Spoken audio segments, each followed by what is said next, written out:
Selamat pagi anak-anakku. Selamat jumpa lagi dalam proses pembelajaran agama hari ini. Salam sehat. Semoga semuanya sehat dan bahagia. Hari ini kita akan belajar tentang Maria teladan hidup beriman. Maria teladan hidup beriman. Allah telah menawarkan karya keselamatan kepada manusia, kepada kita. Tawaran karya keselamatan ini menuntut untuk menanggapinya dengan iman. Dalam menanggapi warta karya keselamatan Allah, maka kita harus mau meneladani Santa Perawan Maria yang telah bersedia menanggapi kehendak Allah dengan penuh ketaatan iman yang sempurna. Maka perlulah kita memahami peranan Maria dalam sejarah keselamatan. Mari teman-teman, supaya kita lebih memahami makna ketaatan dalam menanggapi kehendak Allah, kita akan dengar sebuah kisah gadis gelandangan. Kisah gadis gelandangan. Konon ada seorang gadis yang miskin dan yatim piatu, tidak memiliki rumah dan tempat berteduh. Dia membawa sedikit roti yang diberikan oleh orang yang baik hati. Dia seorang gadis yang saleh. Meskipun keadaannya malang, dia tidak kehilangan harapan kepada Tuhan.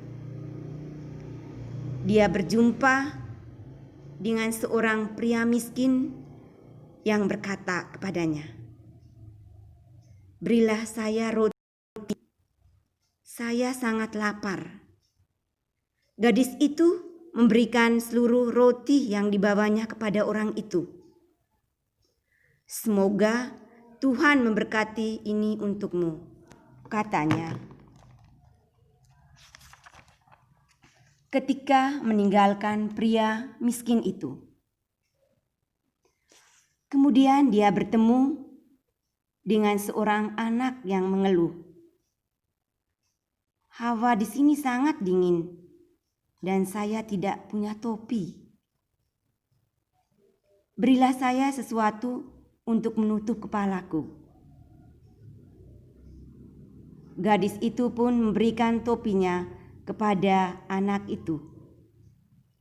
Ketika malam mulai datang, gadis itu masuk ke dalam hutan dan di sana terlihat bintang-bintang mulai berjatuhan dari langit seperti keping-keping emas.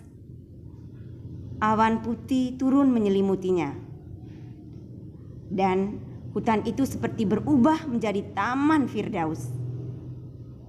Keesokan harinya, tepat pada hari Natal, orang menemukan jenazah seorang gadis gelandangan di tengah hutan tanpa pakaian. Sekian kisahnya. Nah, teman-teman, setelah teman-teman mendengar kisah gadis gelandangan, sekarang Suster mau tanya kepada teman-teman. Pertama, apa pesan yang terkandung dalam cerita gadis gelandangan? Apa pesan yang terkandung dalam cerita gadis gelandangan tadi? Silakan nanti jawabannya kita akan berdiskusi di Edmodo atau di Google Classroom-nya. Jawaban kalian nanti akan Suster lihat di Google Classroom atau di Edmodo. Nah, teman-teman, melalui cerita tersebut sebenarnya itu kita dapat mengambil apa? Kita dapat mengambil pelajaran bagi hidup kita. Meskipun hidupnya penuh dengan penderitaan dan serba kekurangan, tetapi gadis gelandangan ini tidak pernah kehilangan harapan akan kebaikan Tuhan. Meskipun dia mengalami kekurangan, tetapi dia tidak pernah kehilangan harapan akan kebaikan Tuhan dalam hidupnya. Ketaatan iman terpancar dalam seluruh perilaku hidupnya. Dia pasrah dirinya secara total kepada kehendak Allah. Bagi dia seluruh hidupnya adalah milik Allah. Dalam kekurangan, dia masih dapat berbagi kebahagiaan kepada sesamanya. Dalam kekurangan, dia masih sempat berbagi apa yang dia miliki, berbagi kebahagiaannya kepada sesamanya. Ini adalah ciri-ciri orang yang mempunyai harapan, yang memiliki ketaatan iman. Nah, sekarang teman-teman silakan kalian mengambil kitab suci, lalu kemudian membaca dari Injil Lukas bab 1 ayat 26 sampai 38. Diambil dulu kitab sucinya, lalu kemudian dibaca. Yang tidak mempunyai kitab suci di rumah, silakan nanti kalian bisa mencari di Google ya, mencari di Google, bisa dibaca di sana. Pertanyaan pertama, apa inti warta malaikat Gabriel yang disampaikan kepada Maria? Lalu berikutnya, bagaimana tanggapan Maria terhadap warta malaikat Gabriel? Yang ketiga, risiko apa yang akan dihadapi Maria dalam menanggapi warta malaikat tersebut? Yang keempat, apa peran Maria dalam sejarah karya keselamatan Allah bagi manusia? Yang terakhir, teladan apa yang dapat kamu ambil dari sikap Maria tersebut?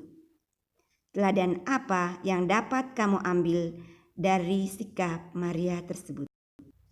Silakan jawaban ini nanti kalian jawab di Google Classroom atau di Edmodo. Kalau kalian mengalami kesulitan, nanti bisa kita berdiskusi di Edmodo atau di Google Classroom, ya. Saya yakin pasti kalian bisa. Jangan takut untuk memberi pendapat. Nah, teman-teman, perawan Maria menghayati ketaatan iman yang paling sempurna. Karena apa? Karena ia percaya bagi Allah tidak ada yang mustahil.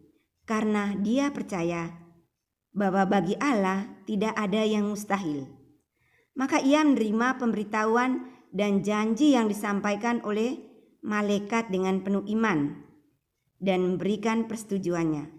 Lihatlah, aku ini hamba Tuhan, jadilah padaku menurut perkataanmu. Ini bisa teman-teman lihat dari Injil Lukas bab 1 ayat 26 sampai 38.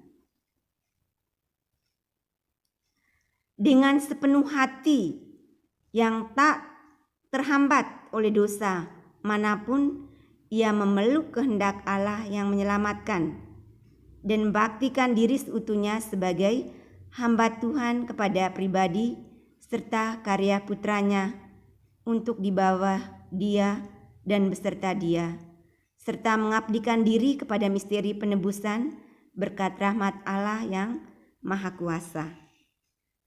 Maria tidak secara pasif belaka digunakan oleh Allah, melainkan bekerja sama dengan rahmat Allah untuk apa?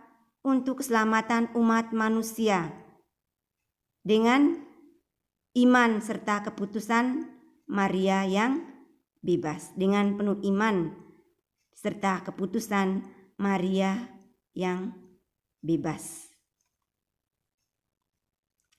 Seluruh kehidupannya juga dalam percobaannya yang terakhir ketika Yesus putranya wafat di kayu salib, imannya tidak goyah. Iman Maria tidak goyah saat itu. Maria tidak mengerti bahwa sabda Allah akan terpenuhi. Karena itu gereja, atau kita menghormati Maria sebagai tokoh iman yang paling murni, sebagai tokoh iman yang paling murni. Ketaatan iman yang sempurna yang ditunjukkan oleh Sang Perawan Maria ini harus menjadi pedoman bagi kita dalam beriman. Dalam hidup sehari-hari, kita harus memandang setiap peristiwa hidup sebagai bagian dari rencana dan karya Allah yang senantiasa berkehendak menyelamatkan semua orang. Disertai dengan sikap apa? Dengan sikap penyerahan diri secara total kepada kehendak Allah. Dari hari ke hari, hidup beriman kita harus semakin berpadanan dengan kehendak Allah sendiri. Harus berpadanan dengan kehendak Allah sendiri, bukan kehendak kita. Nah, teman-teman, inilah penjelasan dari Suster berkaitan dengan tema Maria teladan hidup beriman. Maria teladan hidup beriman. Setelah teman-teman mendengar penjelasan Suster pada pagi hari ini, nanti kita akan berdiskusi di Edmodo atau di Google Classroom. Teman-teman akan menjawab beberapa pertanyaan ya. Jangan takut, pasti kamu bisa. Pasti kamu bisa. Sampai jumpa lagi di proses pembelajaran agama berikutnya. Tuhan memberkati. Dah, salam sehat dan salam kangen.